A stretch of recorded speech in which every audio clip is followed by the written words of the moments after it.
lakini wakaambiwa maelekezo mengine ni namna ya kumchinja. Wamchinje lini, saa ngapi? Jioni. Wewe unaamka asubuhi unasema ndio nina muda, jioni nitakuwa na kazi, unamchinja asubuhi.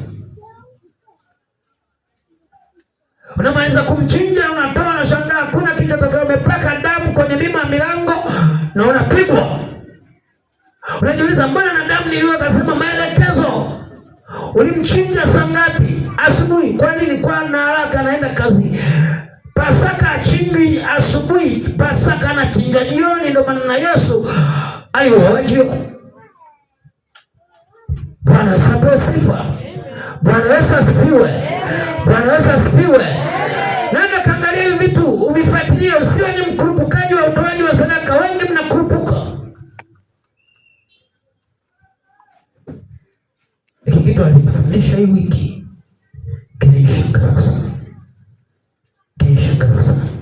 Niligundua ndio maana watu wengi kuna mahali tumekwama. Tunashauri sana, tunatoa sana. Leo sikilize majibu ya maswali uliona. Kwa nini unatoa sana? Kama utoi, hiyo nayo ni msiba mwingine. Ila kama unatoa alafu uone baraka, anza kusearch vipengele utakavyofundishwa, utajua kuna mahali umekosea, na umekosea miaka mingi sana.